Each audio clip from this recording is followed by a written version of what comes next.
Radio Intereconomía. Eres lo que escuchas.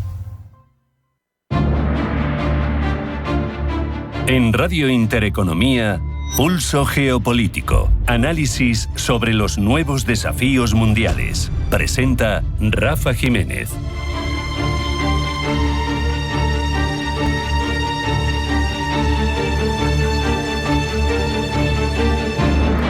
Bienvenidos a Pulso Geopolítico, donde ponemos la mirada en una jugada que parece diseñada para desconcertar a Occidente, quizá para introducir una nueva narrativa en el tablero geopolítico.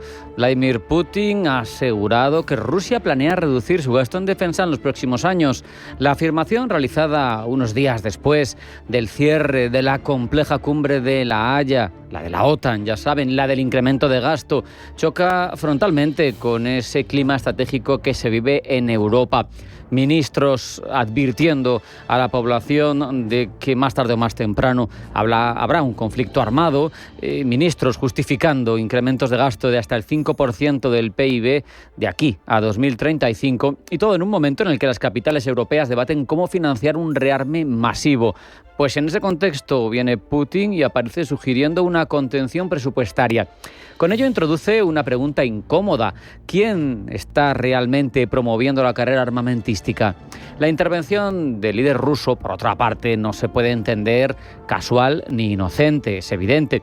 Como tantas veces en su trayectoria política, Putin vuelve a recurrir a los juegos, a las paradojas, al engaño, para proyectar una imagen de racionalidad estratégica. Y bien que hace, porque en la guerra todo vale, en la guerra y en la geopolítica. Señala que el gasto militar ruso está actualmente en el 6,3% del PIB, fíjense, 6,3%, muy por encima que todos los socios de la OTAN, y admite que esta cifra es dura, es una carga que presiona las cuentas públicas rusas, que eleva la inflación, que genera desequilibrios internos y que probablemente pues tiene que plantearse una cierta relajación de ese nivel de gasto. Y eso coincide con que Occidente ahora mismo está incrementando el gasto o intentándolo. ¿Quién es aquí el agresivo?, se preguntaba no inocentemente el propio Putin en rueda de prensa en Minsk. Lo hacía como si intentara invertir el relato que viene predominando en Europa desde 2014 con Crimea y especialmente desde 2022 con la invasión directa de Ucrania. Pero más allá de la veracidad de sus intenciones, si realmente piensan reducir el gasto o si no, si es solo propaganda para intentar dinamitar el consenso occidental, lo cierto es que Putin consigue con estas declaraciones influir una vez más en el eje de las decisiones estratégicas de Europa. No por el contenido, sino solo por el contexto en el que pronuncia sus palabras. Solo el hecho de que una declaración suya sea capaz de generar dudas sobre el curso que deben seguir los países europeos pone en evidencia la profunda interdependencia reactiva que define ahora mismo el tablero geopolítico en general y específicamente en Europa. Europa, en su intento por contener a Rusia y su amenaza expansiva, especialmente en los países del este, acaba diseñando su política de defensa no a partir de sus propios principios sólidos de cómo entienda que tienen que ser sus capacidades, sino como un reflejo invertido del movimiento que va dando, los pasos que va dando el Kremlin. Y esto supone un problema de fondo para la estrategia europea: actuar siempre en función del adversario, responder, reaccionar, solamente contener, genera una dinámica de dependencia y un carácter profundamente reactivo y de corto plazo por parte de las políticas europeas.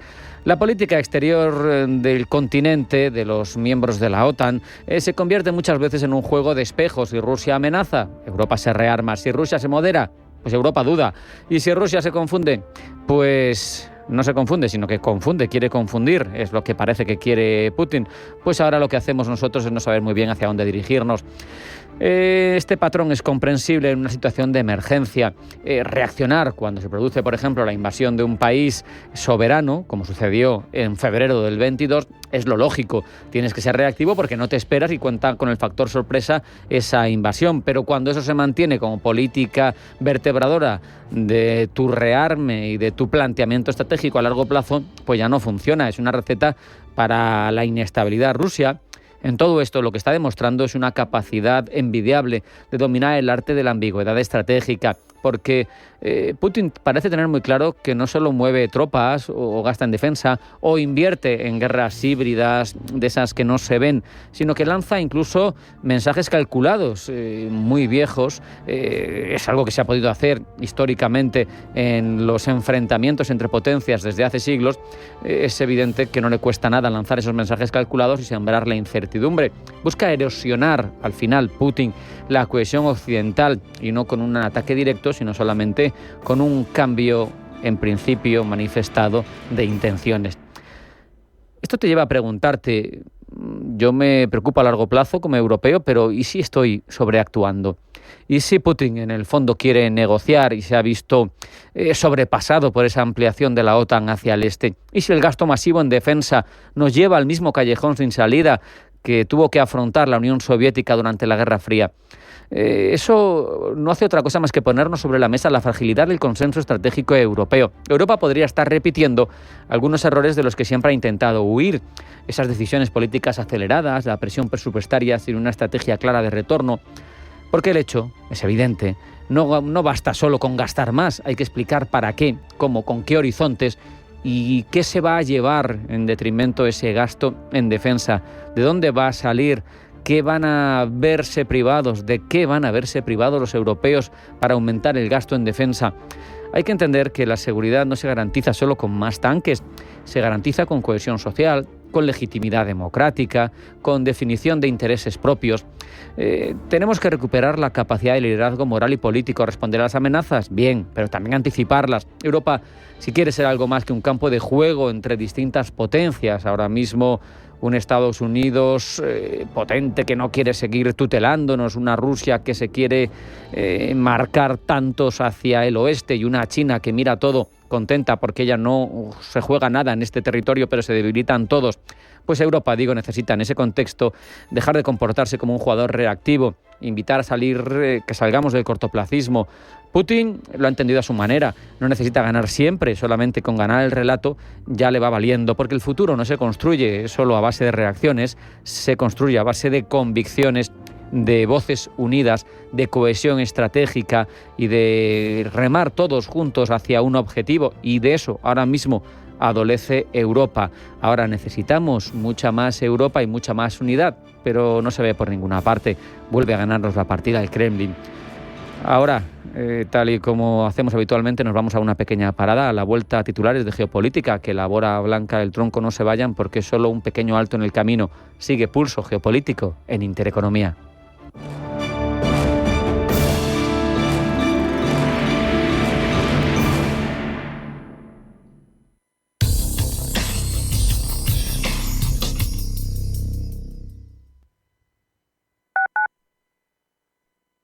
Me gustaría obtener un certificado. ¿Sabe que este trámite puede hacerse online? Solo descargué nuestra app en su móvil. Le pedirá una doble autentificación. Después recibirá un código SMS con una notificación push y listo. ¿Desconectado de las nuevas tecnologías? Conecta con tus gestiones diarias gracias a los cursos de formación digital de la Comunidad de Madrid. Porque hoy la vida es conectar. Financiado por la Unión Europea, Fondos Next Generation, Plan de Recuperación, Transformación y Resiliencia, Gobierno de España, Comunidad de Madrid. Hola, soy Rafa Jiménez, presento A Media Sesión en Radio Intereconomía. A Media Sesión, para resumir esas mañanas que dan tanto de sí. De una forma amable y donde abrimos el abanico de la información. De 12 a 2 del mediodía en Radio Intereconomía. Di que nos escuchas. Atención inversor, únete al club de inversión de Grupos Eneas. Estamos especializados en la compra, reforma y venta de inmuebles y otros activos, ofreciendo rentabilidades muy atractivas. Coinvierte con nosotros. 91 639 0347. Grupos Eneas, tu aliado en la inversión. Abuela, vamos, quiero subir a todo. ¿Has visto la altura de ese tobogán? ¡Mola cantidubi! ¿Mola cantidubi? Abuela, necesitas refrescarte. Ahora se dice refréscate, bro. Refréscate, bro. Si aún dices mola cantidubi, necesitas refrescarte. Ven a Acópolis Villanueva de la Cañada. Los mercados financieros. Las bolsas más importantes. Información clara y precisa. Esto es Radio Intereconomía. ¿Quieres que tu pyme sea más competitiva con inteligencia artificial? La Comunidad de Madrid te ayuda. Financiamos hasta el 60% de tu proyecto de inteligencia artificial. Mejora procesos, reduce costes y da el salto digital. Solicita tu ayuda antes del 30 de septiembre en comunidad.madrid. Proyecto financiado por la Unión Europea Next Generation. Plan de recuperación. Gobierno de España. Comunidad de Madrid.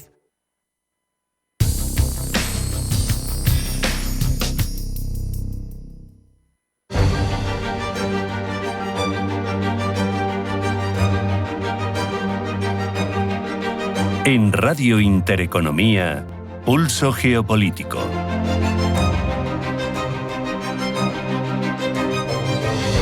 Ponemos las bases ya del repaso a la información geopolítica de la jornada, primero en forma de titulares, que elabora Blanca del Tronco. Blanca, bienvenida, buenas tardes. Buenas tardes. Comenzamos con Israel, que mantiene su ofensiva en Gaza. Ofensiva que deja decenas de muertos diarios mientras el presidente de Estados Unidos, Donald Trump, aspira a que se alcance un alto el fuego con Hamas y el mando militar israelí augura en un futuro cercano la consecución de los objetivos de guerra en el enclave palestino. El ejército israelí confirma además disturbios protagonizados por colonos en una base militar en el centro de Cisjordania, ocupada durante la pasada noche en protesta por el diario contra un chico de 14 años el viernes. Sevilla, entre tanto, acoge la cuarta Conferencia Internacional de Financiación al Desarrollo de Naciones Unidas. Sobre la mesa, la búsqueda de nuevos mecanismos para mejorar la cooperación. El secretario general de la ONU ha destacado que el objetivo de esta conferencia es hacer frente a las desigualdades.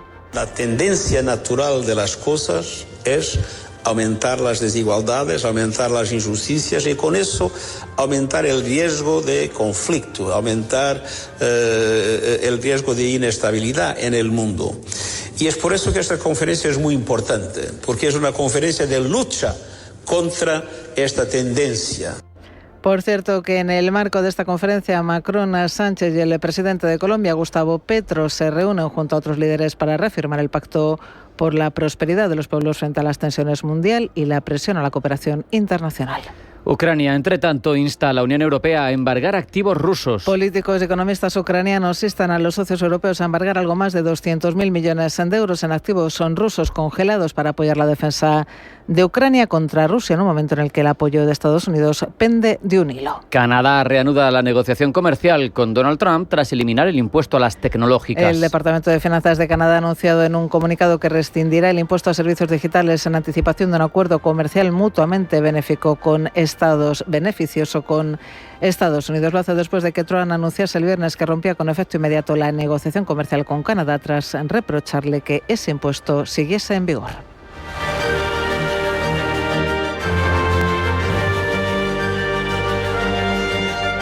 Y ahora procedemos a ampliar todas estas informaciones, Blanca. En Sevilla se ha iniciado hoy la cuarta Conferencia Internacional de Naciones Unidas sobre Financiación al Desarrollo, presidida por Pedro Sánchez. Más de 70 jefes de Estado, representantes de 150 países, organismos internacionales financieros como el Banco Mundial y más de 4.000 representantes del sector empresarial, civil y académico han acudido a la capital andaluza para impulsar el multilateralismo a pesar de la notoria ausencia de Estados Unidos y de China. Pablo Llanoné. El principal objetivo de la cumbre será dibujar la hoja de ruta para adoptar de manera exitosa el compromiso de Sevilla, un documento ya acordado en Nueva York hace unas semanas y que tiene el objetivo de impulsar la financiación para el cumplimiento de la Agenda 2030. Ahora mismo hay una brecha anual de $4 billones para alcanzar los objetivos propuestos, por lo que esta cumbre, dice Pedro Sánchez, cambiará el rumbo.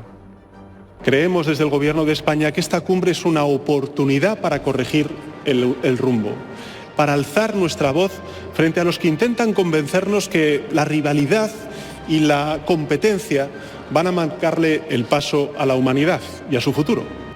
Palabras similares ha pronunciado el secretario general de la ONU, Antonio Guterres, quien se ha referido a la cumbre como una conferencia de lucha contra las desigualdades. La tendencia natural de las cosas es aumentar las desigualdades, aumentar las injusticias y con eso aumentar el riesgo de conflicto, aumentar el riesgo de inestabilidad en el mundo. Y es por eso que esta conferencia es muy importante, porque es una conferencia de lucha contra esta tendencia. El reto de la financiación se ha vuelto especialmente acuciante con la ausencia de Estados Unidos, que además de no haber apoyado el compromiso de Sevilla, ha retirado más de un 90% de la ayuda estadounidense para el desarrollo internacional, que promovía el desarrollo económico, democrático y humanitario en más de 100 países. En medio de estas acciones unilaterales, el rey Felipe VI ha hecho un llamamiento a la diplomacia multilateral en el discurso de inauguración de la cumbre.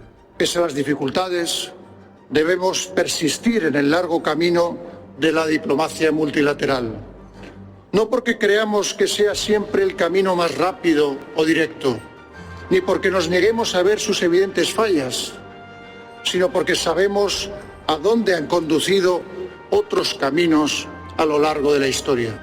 Entre las principales medidas que se extraerán de la cumbre estarán la condonación de deuda parcial a cambio de inversión social a los países emergentes que han recibido ayudas. También la aplicación de una fuerte fiscalidad progresiva, incluidas las grandes fortunas. Además, habrá una reforma de bancos multilaterales, triplicando su capacidad crediticia, y asimismo podremos ver una redistribución del dólar de derechos especiales del Fondo Monetario Internacional hacia países vulnerables.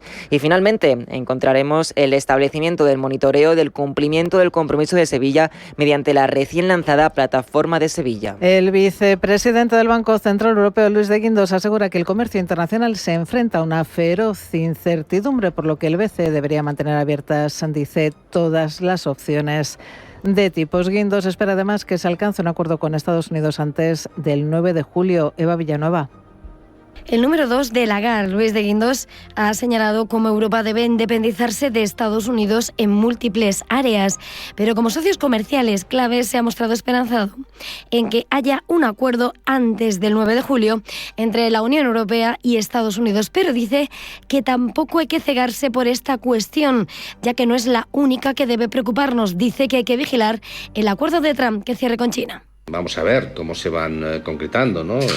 Porque además en el tema arancelario, en el tema del proteccionismo, no es solamente... Yo no me fijaría únicamente en lo que es la relación Estados Unidos-Europa, porque, bueno, bien, es decir, ahí podremos llegar a un acuerdo, en principio yo espero que sea así, pero después hay otro factor que es importante, y es que a nosotros nos puede afectar mucho también cuál sea el acuerdo, cuál se alcance, cuáles sean los aranceles finales entre Estados Unidos y China. De Guindos ha subrayado cómo la escalada de proteccionismo es algo que preocupa porque conlleva a una desaceleración económica, al tiempo que ha aprovechado para señalar que Europa tiene que reducir esa dependencia de Washington, advirtiendo del próximo riesgo que puede erigirse en torno a la inteligencia artificial. Es evidente que Europa se tiene que independizar de Estados Unidos, buscar una autonomía adicional.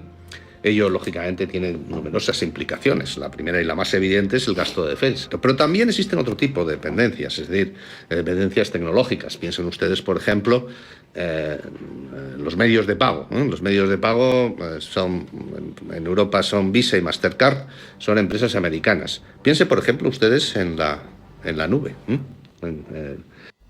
El vicepresidente del Banco Central Europeo ha denunciado cómo tanto el proyecto fiscal de Estados Unidos, que sigue avanzando, como las políticas comerciales de Trump elevan las dudas sobre Estados Unidos y el dólar.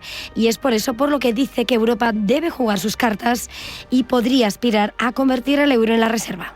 Por eso es un momento delicado, es un momento importante, es un momento en el cual también existen dudas sobre lo que es, comentábamos anteriormente, incluso el papel del dólar en el contexto económico internacional. Y la conclusión sería que si los europeos hacemos las cosas bien, pues hay una oportunidad que el euro gane terreno en el contexto internacional como moneda de reserva en todos como moneda que se utiliza en las transacciones financieras, comerciales, en las reservas de los bancos centrales. Bajo este paraguas, De Guindos defiende la posición actual sobre los tipos de interés, pero asegura que mantienen abiertas todas las opciones. Consideramos que la posición actual de tipos de interés es correcta. Que es un nivel de tipos que es compatible con una convergencia hacia, cada vez más clara, hacia nuestra definición de estabilidad de precios, que es el 2% de forma estable a medio plazo, pero dado el nivel de incertidumbre, lo que mantenemos es un discurso de mantener todas las opciones abiertas. En este contexto, Luis de Guindos ha subrayado además, mirando al futuro más cercano, cómo esperan que el crecimiento del segundo y tercer trimestre será prácticamente plano. Y los banqueros centrales se reúnen este lunes en la ciudad portuguesa de Sintra. Lagarde, Powell y los gobernadores de Reino Unido, Japón y Corea del Norte debatirán sobre comercio global, tensiones geopolíticas e inflación. Los jefes de los bancos centrales tendrán también su oportunidad de dar sus puntos de vista sobre cómo las tensiones globales y la guerra en Oriente Medio está afectando las perspectivas de inflación y crecimiento. Se espera, sin embargo, que el foco principal de la reunión esté en el futuro del dólar como moneda central del sistema monetario global, especialmente ante las políticas proteccionistas e impredecibles de Estados Unidos bajo la administración de Donald Trump. Pero está en riesgo la supremacía del dólar como divisa predominante. Paloma Arnaldos. La supremacía del dólar no está en peligro, pero sí enfrenta importantes desafíos que podrían erosionar al billete verde de forma gradual. Actualmente el dólar representa más del 80% de las transacciones de comercio global y más del 50% de las reservas extranjeras están en dólares. Los bonos del Tesoro estadounidense son considerados además el activo más seguro y líquido. Sin embargo, hay factores que erosionan su hegemonía, como las medidas proteccionistas de Trump o la estabilidad institucional de la Fed, que genera dudas sobre su independencia. Las tensiones comerciales con China y las sanciones unilaterales, como la de congelar reservas rusas, hacen además que algunos países busquen alternativas al dólar. Es más, algunos acuerdos energéticos y comerciales, como los firmados entre China y Rusia o entre Brasil y China, ya se están haciendo en otras divisas, como el yuan. En el corto plazo, sin embargo, es poco probable que otra divisa sustituya al dólar como la moneda hegemónica. El euro carece de una unión fiscal y defensa común, mientras que el yuan no es totalmente convertible ni libre de controles de capital. Y seguimos pendientes de las negociaciones comerciales entre Estados Unidos y Canadá, negociaciones que han estado a punto de encallar después de que Washington decidiera este pasado fin de semana suspender todas las conversaciones comerciales con Ottawa tras la aprobación del nuevo impuesto a los servicios digitales. Trump calificó el impuesto como ataque a Estados Unidos. Tras esto, Canadá anunció ayer la suspensión inmediata y la futura derogación de este impuesto digital. Y hoy a las 9 horas local de Estados Unidos, el Senado debatirá sobre el plan fiscal de Donald Trump, ya aprobado en el Congreso con 51 votos a favor y 49 en contra. Pablo. De manera muy ajustada, el denominado Gran y Hermoso Proyecto de Ley ha logrado aterrizar en el Senado con la intención de reestructurar la fiscalidad del país y dirigirla en gran parte a la inversión en defensa. El texto busca encontrar un equilibrio polémico entre recortes al gasto público y reducción de impuestos. Así, recortará ayudas a Medicaid y el programa de asistencia nutricional suplementaria, afectando a más de 20 millones de personas, a la vez que eliminará impuestos sobre propinas y horas extra, ampliará la deducción del 20% para pymes y extenderá hasta 2030 la deducción inmediata del 100% por inversiones. Además, se recortarán créditos fiscales relacionados con el clima y la inclusión. De momento, se estima que los recortes al gasto público no compensarán la bajada de impuestos. Para Luis de Guindos, vicepresidente del Banco Central Europeo, la rebaja de impuestos podría empeorar el déficit público de Estados Unidos. En Estados Unidos tiene en estos momentos un déficit público entre el 6 y 7% y un ratio de deuda pública PIB que está próximo al 120%. Y la nueva ley impositiva que en estos momentos está aprobando el Congreso americano, de alguna forma pues puede llegar a agravar estos números, ¿no? Y eso es lo que ha llevado fundamentalmente a que haya habido una subida de los tipos de interés a largo plazo en Estados Unidos. Por su lado, Alexis Ortega, profesor de finanzas de la AEA Business School, cree que todavía puede haber una bajada de los tipos. El tema fiscal en Estados Unidos está siendo ahora mismo uno de los temas fundamentales, sobre todo en el tema de la rentabilidad de la deuda a medio plazo. Lo único que pasa es que, bueno, es la primera semana de mes y como siempre vamos a conocer el dato de empleo. Y ahí es donde realmente, que esta semana se anticipa el jueves por ser festivo el viernes, y ahí vamos a ver qué datos salen y si va a aparecer algún indicio que nos indique que los tipos de interés empezarán a bajar en Estados Unidos en septiembre. De momento, las votaciones en el Senado decidirán cómo avanza el texto en los próximos días. Si se modifica, el proyecto volverá a la Cámara Baja, donde se negociarán las diferencias. Esto, eso sí, iría en contra de las intenciones de Donald Trump, cuyo objetivo es lograr una versión común que Senado y Congreso puedan aprobar rápidamente.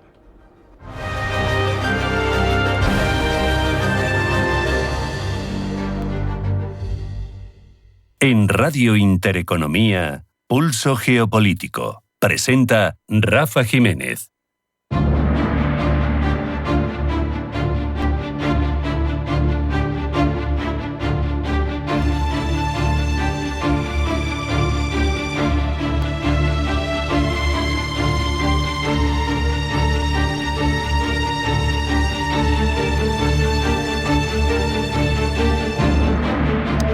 Vamos a contarles, como hacemos en este lapso del programa en cada una de estas ediciones, cómo según ahondemos en la forma en la que se cuentan las cuestiones geopolíticas en un país o en un medio de comunicación, dependiendo de los sesgos, pues nos cuenta unas realidades u otras. Vamos con una labor que desarrolla cada día para nosotros Pablo Llanone. Pablo, bienvenido. Buenas tardes. Buenas tardes. Comenzamos en Oriente Próximo. Allí los titulares se centran en el conflicto en la Franja de Gaza, donde se ha registrado una de las noches más duras en semanas en cuanto a ataques de Israel. Desde Al Jazeera destacan que Israel ha matado a 72 personas, incluidos palestinos hambrientos que esperaban comida. El rotativo catarí describe escenas catastróficas en el hospital Al-Ali, en la ciudad norteña y en los barrios de Zeitung y Sabra, también en el mercado de Al-Zawiya. Estas ubicaciones, dice, han sido asestadas por ataques israelíes mientras se trata de alcanzar una posible tregua mediada por Egipto y Qatar. Precisamente desde dentro de Israel, también la prensa, en este caso The Times of Israel, se centra en los fallecidos en esos centros de ayuda en Gaza. 10 personas han fallecido y 50 han resultado heridas por fuego del ejército israelí en la zona de un centro de distribución de ayuda humanitaria en el oeste de Rafah, donde se encuentran los centros de distribución de la polémica Fundación Humanitaria de Gaza. Entre tanto, desde una localización alejada, desde Estados Unidos, USA Today destaca que Israel ha intensificado bombardeos sobre Gaza justo antes de las conversaciones en la Casa Blanca sobre el alto el fuego. Justo un día después de que el presidente estadounidense Donald Trump instase a poner fin a la guerra que dura ya 20 meses. Se esperaba que hoy un confidente del primer ministro de Benjamin Netanyahu estuviese en la Casa Blanca para mantener conversaciones sobre un alto el fuego en Gaza, también sobre Irán, y alcanzar posibles acuerdos diplomáticos regionales más amplios. Pero sobre el terreno en el enclave palestino esta noche no ha habido señales, dice el medio estadounidense, de que los combates estuviesen amainando. También llegan estas noticias hasta Asia. Desde The Indian Express nos cuentan que en medio de estos intentos de tregua, Benjamin Netanyahu prioriza la liberación de rehenes retenidos en Gaza. Y además ve amplias posibilidades regionales de que el acuerdo sea alcanzado tras el conflicto con Irán. Como decíamos, The Indian Express destaca que Netanyahu prioriza la liberación de rehenes, pero también se centra en resolver lo que denomina el problema de Gaza. También da importancia a derrotar a Hamás, un empeño, dice el rotativo indio, que Netanyahu asume con optimismo. Seguimos en Asia, pero con otros asuntos en el foco. La prensa asiática mira con atención al 90º cumpleaños del Dalai Lama, el líder espiritual supremo del budismo tibetano y una figura clave para los movimientos de resistencia de esta región y en contra del control de Pekín. Antes de analizar lo que dicen los medios, podemos poner, Pablo, un poco de contexto a la relevancia geopolítica de su figura. Aunque no ejerce poder político formal, su influencia se manifiesta en las relaciones internacionales, la política de derechos humanos y las tensiones, sobre todo, entre China y el mundo occidental. Como símbolo de la resistencia del Tíbet, Pekín lo considera un separatista que busca dividir al país, aunque el Dalai Lama ha defendido en numerosas ocasiones la autonomía genuina del Tíbet y no la independencia, que acabó, recordemos, en 1951 cuando China se anexionó la región. Pues bien, el gobierno chino rechaza cualquier contacto oficial con él y presiona diplomáticamente para que otros países no lo reciban, pero aún así esto no ha impedido que sí que sea recibido por líderes políticos, religiosos y figuras públicas de todo el mundo, que tenga también apoyos en foros como el Parlamento Europeo o el Congreso de Estados Unidos y haya sido condecorado además con el Premio Nobel de la Paz en 1989. Esta representatividad y el movimiento independentista que el Dalai Lama representan ha llevado a China a afirmar que intervendrá en la sucesión del nuevo líder supremo del budismo tibetano. Todo este contexto sin duda pesa sobre el titular que nos ofrece The Japan Times, que se refiere al líder espiritual del Tíbet como la pesadilla de Pekín. Y se jacta de que el Dalai Lama es un carismático líder espiritual budista elogiado en todo el mundo por su incansable campaña por una mayor autonomía para su tierra natal, el Tíbet. Con su famosa sonrisa ardiente, prosigue el medio nipón, el Dalai Lama se ha convertido en un símbolo mundial de paz cuyo mensaje trasciende la religión. Sus numerosos seguidores lo consideran un visionario en la línea de Mahatma Gandhi y Martin Luther King. Desde el Malay Mail, medio de Malasia, se informa de que el Dalai Lama va a detallar un plan de sucesión antes de su 90 cumpleaños. Una decisión que ya nos anticipan posiblemente va a irritar a China. Y destaca que el Dalai Lama ha declarado que su sucesor nacerá fuera de China y ha instado a sus seguidores a rechazar a cualquier persona elegida por Pekín. Y es que desde hace años existen 2 Dalai Lama, uno impuesto por Beijing y el que vive en el exilio.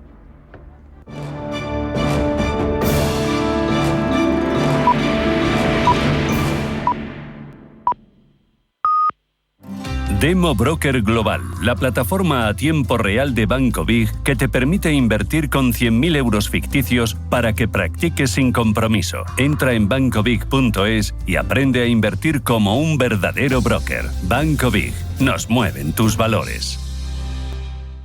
El único museo Picasso del mundo situado en un destino rural y rodeado de murallas medievales en Buitrago del Lozoya. La rica gastronomía tradicional de Patones de Arriba, un pueblo de cuento. El bosque finlandés, el monasterio de Santa María del Paular y el chocolate artesanal. Imposible contarte en tan poco tiempo todo lo que puedes descubrir en las villas de Madrid.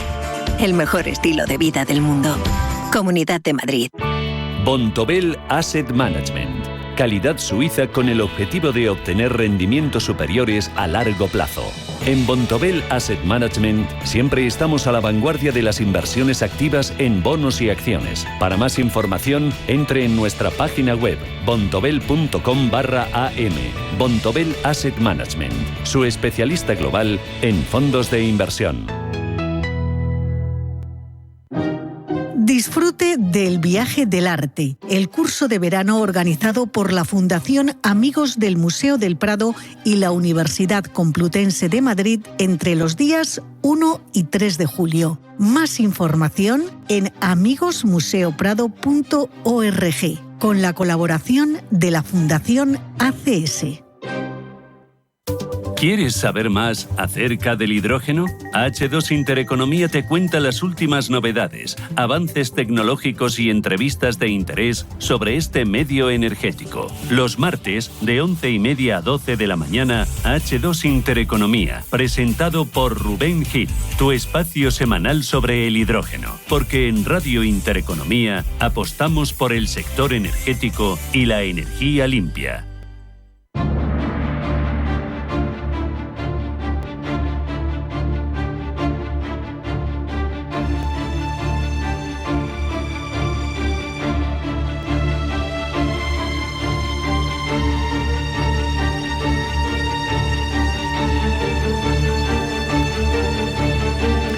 A menudo hablamos de que se está reconfigurando el orden mundial, que no sabemos hacia dónde va a ir esa polaridad y sabemos que muchos intentan situarse, colocarse para ese nuevo reparto de poderes a partir, por ejemplo, de inversión en armamento, de tener un ejército más competente, pero también sabemos que hay otras variables para influir en esa ordenación de las preeminencias mundiales y uno de ellos, sin duda, es el que se refiere a la geoeconomía, esos factores económicos, incluso geográficos, que influyen en el poder de los estados. Por eso nos planteamos si una unión de este tipo, económica, además de con soberanía, como tenemos en la Unión Europea, puede todavía extrapolar sus capacidades, fijándose en otros territorios con los que poder aunar espacios económicos comunes, y en este caso vamos a explorar la posibilidad de hacerlo en América Latina y el Caribe. ¿Con quién lo hablamos? Con Gonzalo Gómez de la Calle, profesor de Economía y Relaciones Internacionales de la Universidad Pontificia Comillas. Gonzalo, bienvenido. Muy buenas tardes. Buenas tardes, muchas gracias.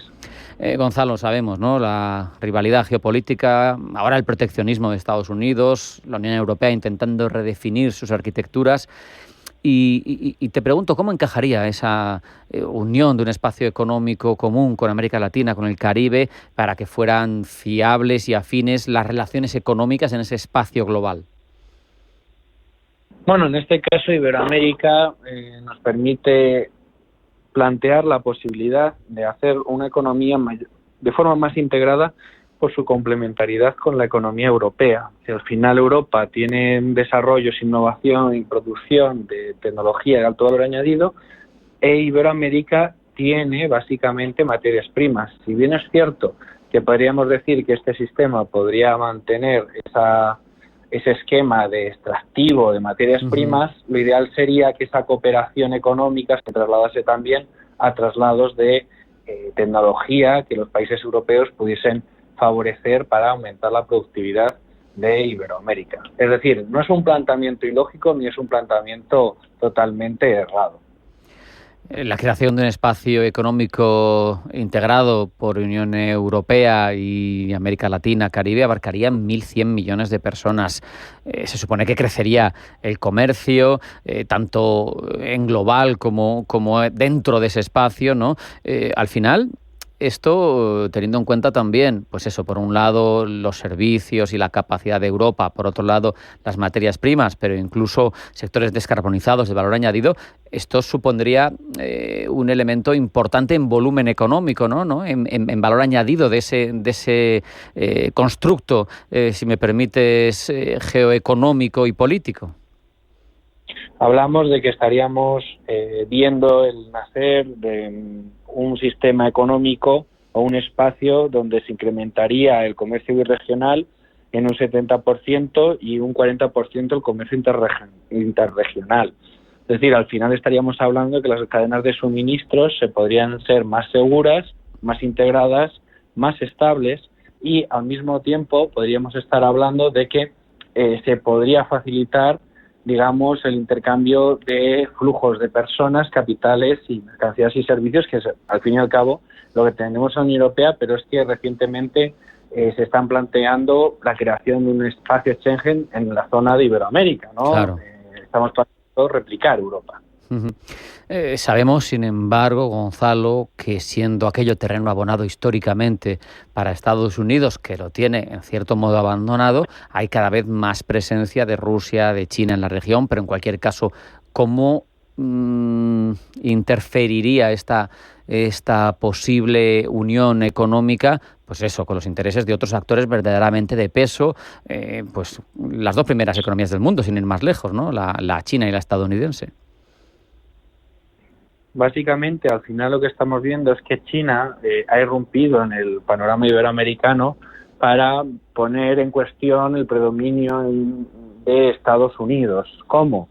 Haciendo la fragmentación de los regímenes, porque recordemos que China no se inmiscuye en asuntos nacionales y ha apoyado regímenes totalmente autoritarios, sea Venezuela o la Nicaragua sandinista, y entonces digamos que estarían en contra de los valores democráticos occidentales de Europa o incluso también de Estados Unidos. En otras palabras, China ha sido una punta de lanza para quebrar el consenso democrático que podría existir en la región. Aquí, sin embargo, no sé si tiene algún peso o no, Gonzalo, te pregunto, pero estos países, los del otro lado del Atlántico, en esa balanza China-Unión Europea, ¿no podrían tener algún tipo de sintonía con el viejo continente debido a ciertos valores compartidos que quizá están ausentes en el caso de la inversión china? Efectivamente, los valores, la religión, la cultura o la misma lengua que podemos compartir, recordemos que el español y el portugués son las dos grandes lenguas internacionales y las únicas que se comprenden a sí mismas, es decir, que si un español escucha a un portugués podría entenderle y viceversa. ¿Esto qué significa?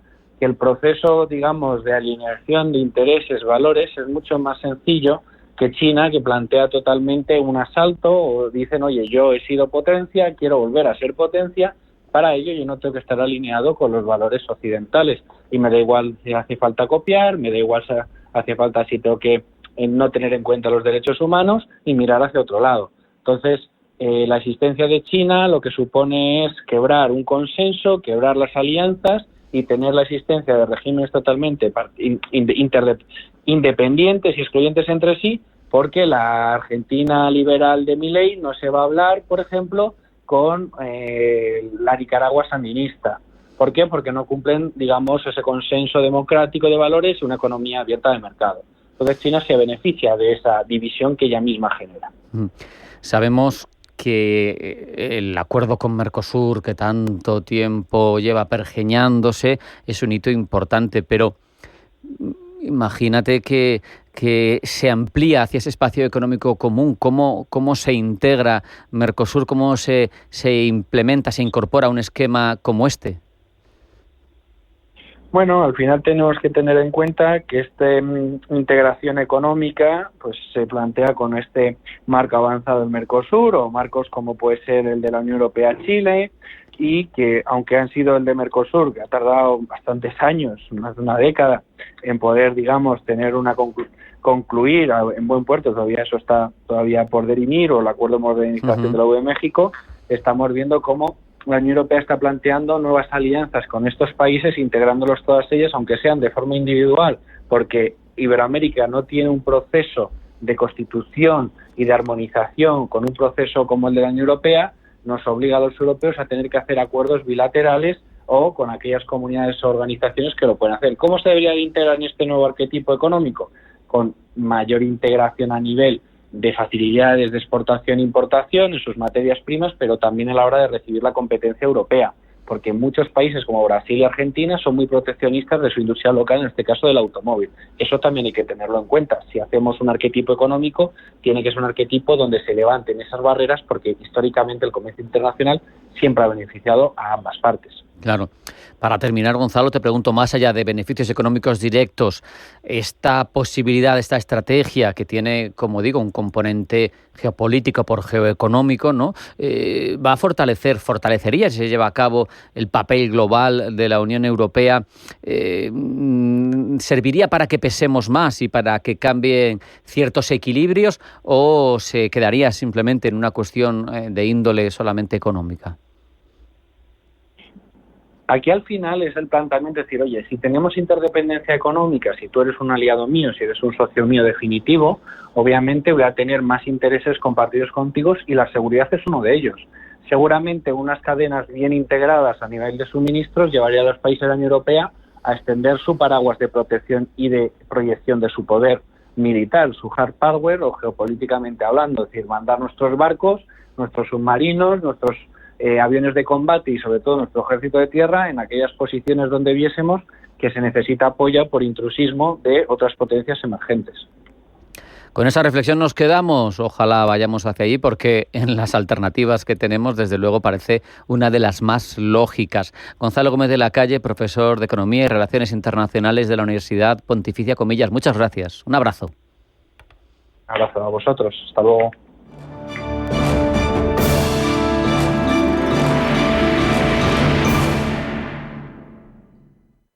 Me he hecho una cuenta. ¿Qué cuenta? La que me sale a cuenta. ¿Qué me cuentas? Te cuento que el primer año te da un 3% TAE hasta un saldo de 20.000 euros solo por domiciliar la nómina. No tiene comisiones y la contratas desde el móvil. Pero cuéntame más. Es la requete cuenta digital de Unicaja. Eso está requete bien, ¿no? Y con más requete ventajas en unicaja.es. Date prisa y ábrela antes del 31 de agosto. A esta cuenta le corresponde un nivel de riesgo 1 color verde, siendo 1 el menor y 6 el mayor. Entidad adherida al Fondo de Garantía de Depósito Español. Garantía capital 100.000 euros por depositante entidad. 3% TAE, 2,967% TIN. Liquidación trimestral de intereses. ¿Quieres perder peso sin sufrimiento ni dietas imposibles? Un método natural, efectivo y fácil de seguir. Con asesoramiento personalizado de la mano de un especialista. Resultados reales, sin pasar hambre y con energía. Este es tu momento. Llama ahora al 91 31 31 409 y empieza tu transformación con Sol Naturaleza.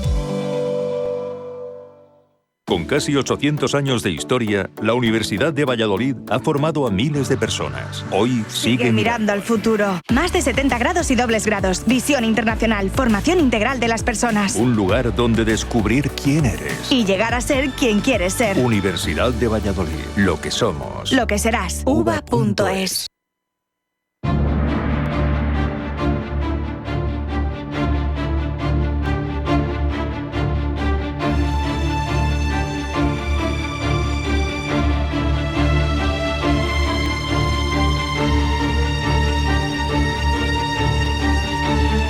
Ya Ya saben que si queremos tener un bagaje geopolítico interesante, hemos de ir abordando realidades que a veces no están en la primera plana, en los informativos, pero que siempre incrementan nuestro conocimiento y nos ayudan a entender, porque todo esto en el panorama internacional está íntimamente relacionado. Unos países afectan a otros y los equilibrios, las potencias, sus vecindades, sin duda marcan la realidad de muchas naciones. Hoy queremos seguir avanzando en nuestro conocimiento de Asia, porque sabemos que Asia es ya una realidad y es ya el eje sobre el que pivota el mundo.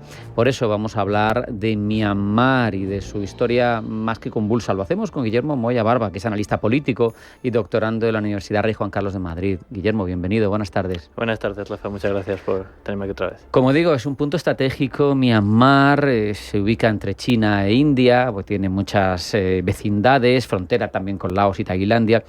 Al final es un país que tiene una situación que es de guerra civil endémica, por un lado, pero que incluso recientemente tiene un golpe de Estado, una guerra civil.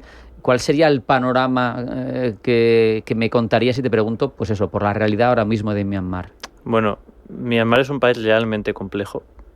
Muchos historiadores dicen que se está llevando a cabo la guerra civil más larga de nuestros tiempos, una guerra civil activa más larga que se puede extrapolar hasta 1948, que es cuando alcanza la independencia, y el acontecimiento reciente más importante es que en 2021 tuvo lugar un golpe de Estado realizado por las Fuerzas Armadas de Myanmar, el Tatmadaw, que es como lo llaman allí, y que ha provocado la caída del gobierno de Aung San Suu Kyi, que era la líder del entonces partido... La famosa premio Nobel, ¿no? La famosa premio Nobel, y que bueno, se encuentra bajo arresto y hay un gobierno en el exilio. Y bueno, el panorama es bastante desalentador, esa guerra civil protagonizada por el Tatmadaw, pero también por grupos étnicos armados que operan en lo que se llama la periferia, ¿no?, de Myanmar. Sus fronteras se caracterizan además, según los expertos, porque son muy porosas, ¿no? Y esto, a su vez, yo supongo que influye en tener más variables que complican la situación de Myanmar. Migración irregular, tráfico de drogas, eso es otro elemento que complica, ¿no?, su realidad. Exacto, esta guerra civil, ¿no?, ha provocado desplazamientos de personas hacia estados vecinos, como puede ser Tailandia al sur o, por ejemplo, Bangladesh, el conocido como genocidio de los Rohingya, pues por ejemplo, provocó la salida en 2017 de más de 700.000 refugiados hacia el país vecino. Y por otro lado, el narcotráfico es cierto que es una de las cuestiones más convulsas en la zona, por lo que en Myanmar respecta al estado de Shan, que es uno de los estados federales que compone Myanmar, situado al este, es el principal territorio productor de drogas como la metanfetamina o el ocio, en una zona llamada el Triángulo Dorado, el sudeste asiático, que luego pues viajan por toda la región y hacia el resto de la comunidad internacional. Permíteme que ahondemos en su relación o en su condicionamiento en función de esos poderosos vecinos o de actores relevantes del ámbito geopolítico. Con India comparte una frontera importante.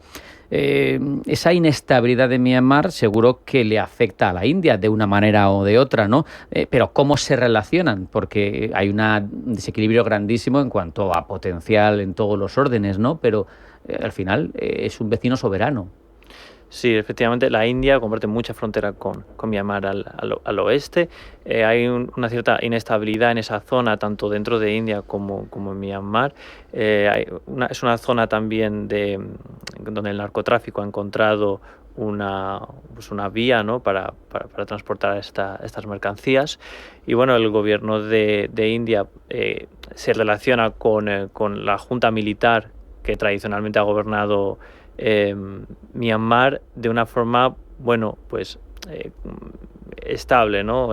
Al final, aunque la junta militar cometa muchas violaciones de derechos humanos reconocidas, el gobierno de India no puede dejar de lado esas relaciones. Se busca un componente pragmático, ¿no?, en la relación. Además, sin entrar en India, pero esos estados de la India tienen una situación muy complicada porque están estrangulados con Bangladesh, y con Nepal, y al final queda un corredor pequeño por el que se unen al resto de su país, con lo que seguro que la situación es verdaderamente distinta, vamos a decir. Exacto, yo tengo entendido que en esa zona de la India, que geográficamente es bastante particular, por lo que respecta al resto del Estado indio, tengo entendido que es una zona bastante convulsa en cuanto a violencia, en cuanto a seguridad, etcétera, donde los grupos, llamémoslo terroristas, ¿no?, que pueden llegar a serlo, pues pueden armarse. Al final las fronteras son muy porosas, al final el comercio de armas va de un lado hacia otro, por lo tanto es una zona realmente convulsa. Y bueno, Bangladesh es cierto que lo que más está sufriendo, yo creo que es la llegada de refugiados constante desde hace muchísimas décadas por parte de Myanmar. Claro, eso también se relaciona con la India. Leía que querían acabar con el régimen de libre movimiento en esa frontera con Myanmar, incluso construir un muro, llegaba a leer. Y claro, esto sin duda va a afectar a todos esos refugiados, ese flujo migratorio fundamental que si no se deja evolucionar va a generar un problema de crisis humanitaria, ¿no? Sí, además hay que tener en cuenta de que muchos de los refugiados o personas que se desplazan a otros territorios como Bangladesh o la India son, por ejemplo, musulmanes, ¿no? Que al final en la India, que es un estado hindú, pues está teniendo muchos problemas con cómo se relaciona con personas musulmanas, ¿no? Y eso pues acarrea un problema adicional. De hecho, por eso la mayoría de esas personas donde emigran es a Bangladesh, que es un estado musulmán. El antiguo Pakistán oriental, para quien sea mayor y se acuerde de los nombres anteriores. Vamos con China. Pues para China, Myanmar es importante, ¿no? Por recursos, por acceso al Índico, porque sería un poco casi el espejo de Pakistán en el lado izquierdo, en el lado oeste, en el lado este, pues podría ser en este caso Myanmar. ¿Cómo, viniendo de un régimen como el chino, que es tan pragmático y que no se suele meter en la realidad de los países con los que se relaciona, cómo se gestiona esa inestabilidad que tiene un país secularmente casi en guerra civil desde hace décadas, como tú nos has contado, pero además recientemente con un golpe de Estado todavía más complejo? Al final ellos tienen su iniciativa de la Franja y la Ruta, tienen el corredor China-Myanmar CECM. Les da igual, ¿no?, la situación, porque al final aquí lo que manda es el pragmatismo. Exactamente, lo que manda es el pragmatismo. Le da igual que esté la Junta Militar o un gobierno pseudo-democrático como pueda ser el de Aung San Suu Kyi, sino que lo que le interesa es que sus intereses no se vean afectados. Por eso, por ejemplo, en el marco de esta guerra civil, Myanmar comparte una gran frontera con China, la provincia de Yunnan y el estado de Shan, que es el estado más donde el ejército del Tatmadaw nunca ha podido llegar a controlar, donde los grupos étnicos son controlan bastante la zona. Y bueno, desde el inicio de esta guerra, sobre todo en 2021, esa frontera entre China y Myanmar se ha vuelto bastante inestable, lo que no le ha gustado nada a China, lo que le ha ocasionado algún encontronazo que otro entre estos dos países. Pero es cierto que los intereses en Myanmar superan muchas veces a las dificultades, ¿no? En Myanmar hay tierras raras en el norte del país. Efectivamente está construyendo un puerto en la costa con el Golfo de Bengala que le permitiría saltarse el estrecho de Malaca, lo que supone... Eso sería fundamental. Sería fundamental para esa nueva ruta de la seda que tiene planeada China. Por lo tanto, el pragmatismo yo diría que efectivamente es el principio fundamental sobre el que se mueven las relaciones entre estos dos estados. Fíjate, solo leía que había intervenido presionando a la Junta Militar para erradicar las ciberestafas, los centros de ciberestafas, y apoyando operaciones como no sé cómo se lee, 1027 o 1027. Me resulta curioso, ¿no? Porque por un lado quiere preservar sus intereses, nada entre dos aguas, que es algo por otro lado bastante habitual de Pekín. Por un lado presiona, pero manteniendo ese interés económico. Exacto, la operación 1027, que se llama así porque ocurrió el 27 de octubre de 2023, fue una operación realizada por grupos étnicos armados en distintas zonas de Myanmar, pero sobre todo en ese estado de Shan, que repito tanto, pero que lo que ha sucedido es que China se puede decir que ha apoyado incluso a estos grupos étnicos porque son al final los que controlan. Al final quiere orden. Exacto. Pekín quiere orden y dice, si tengo que apoyar a un grupo pseudo separatista, bueno, si me mantiene el orden en la región y no me afecta a mi frontera, apuesto por eso, ¿no? Exacto, incluso tenían un objetivo claro que era conseguir controlar una ciudad que se llama Laogai, que está cerca de la frontera con China, que es el foco de esas ciberestafas que estaban afectando a ciudadanos chinos y que se ha saldado con arrestos por parte de la población china, pero también con el aviso de China de que sus ciudadanos salgan de esas zonas porque están siendo objeto de ataques militares por todos los lados. No sé, por cerrar un poco, aunque habría más complejidades, ¿cuál es la relación de Myanmar con Tailandia? Hablamos, Tailandia está implicada en ese triángulo de oro que tú nos explicabas de la droga, pero en cualquier caso, Tailandia tiene un régimen distinto, con una monarquía muy severa en cuanto al tratamiento de su rey, pero no sé qué relación tiene ahora mismo con Myanmar.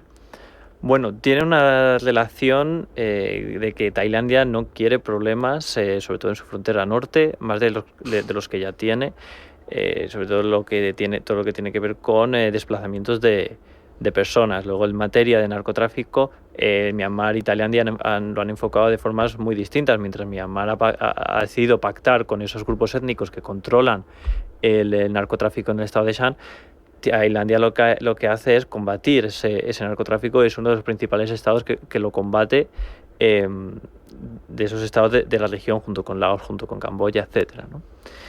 Por lo tanto, tienen una relación tensa, pero a la vez buscan el mismo objetivo. Exacto, no pueden desentenderse porque son vecinos. Voy también, sin duda, con Estados Unidos, que está muy lejos, pero mete la cuchara en todas partes. Ha implementado la Burma Act para apoyar la democracia, derechos humanos en Myanmar. En cualquier caso, realmente a Estados Unidos, ¿qué le interesa más? Porque sabemos que tiene bases en todo el mundo, sabemos que su visión es muy global. ¿Le interesa un Myanmar fragmentado, un Myanmar democrático, un Myanmar militar? Bueno, la historia de Estados Unidos en Myanmar, aunque pueda parecer mentira, yo creo que es bastante curiosa, ¿no? Porque durante ese contexto de Guerra Fría, promovió incluso el entrenamiento y la entrega de armas a la gente del Partido Kuomintang de China, que se refugió no solo en Taiwán, sino que también se refugió en Myanmar. Por lo tanto, la presencia de Estados Unidos más que la presencia, la influencia, ¿no? Ha sido notoria.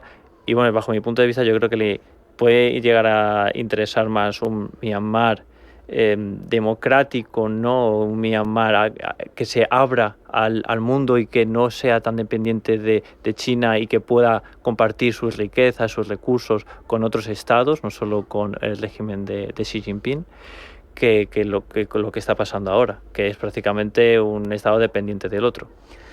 Y por cerrar un poco todo, entre las organizaciones multilaterales de la zona, pues destaca ASEAN. ¿Tiene algún papel? ¿Tiene capacidad? Leía que tiene un consenso de 5 puntos que no ha funcionado. Yo no sé qué limitaciones tiene una organización como ASEAN, ese eje Asia-Pacífico, no sé. Bueno, ASEAN es una organización regional fundamentalmente económica en sus inicios, aunque también toca temas de seguridad, como el narcotráfico, el terrorismo, etcétera, ¿no? Pero sobre todo en materia económica. Y hay algo particular en la región asiática que es que rige de una forma muy predominante el principio de no intervención en los asuntos internos de los demás estados. Entonces no es como en Europa o como en el continente africano, que bajo una justificación de, por ejemplo, que se está cometiendo un genocidio o crímenes de guerra, que se pueda plantearse incluso intervenir. Al final la ASEAN lo que ha tomado es un papel de mediador, o intenta ser un poco mediador, pero el verdadero mediador de este panorama está siendo incluso China, más que la ASEAN. Vamos, Guillermo, que lo has dejado bien claro, que el que corta el bacalao allí es China, es prácticamente al mismo Myanmar una suerte de, igual me excedo, pero de estado satélite, y su situación es verdaderamente complicada, ¿no? Sí, realmente complicada. Le decimos que es la guerra civil más larga que tenemos hasta la fecha, y no se le ha dado la importancia que tiene. Básicamente otros conflictos han parado, ¿no? Han copado las televisiones, la prensa, como sucede en Israel, Ucrania, ¿no? Pero se deja de lado otros conflictos igualmente devastadores. Se quitan de la primera plana, no hay más que recordar de los rohingyas y todo lo que sucedió en aquel drama. Guillermo Moya Barba, analista político, muchas gracias por aclararnos ese panorama de Myanmar que ya hemos visto, es verdaderamente complicado. Gracias. Muchas gracias. Hasta la próxima. No hay tiempo para más. Hasta aquí Pulso Geopolítico. Sean felices, pasen buena tarde y mañana más.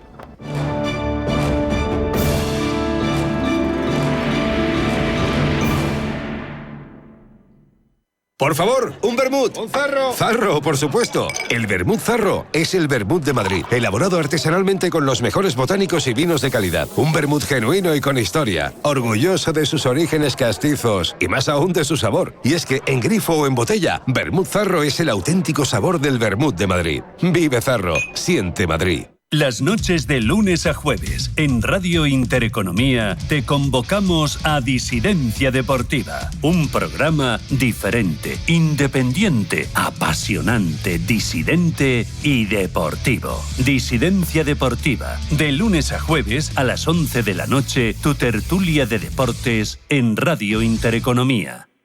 Toda la actualidad, información y análisis en tiempo real sobre banca, empresas, finanzas personales, bolsa, gestoras y fondos de inversión en intereconomía.com.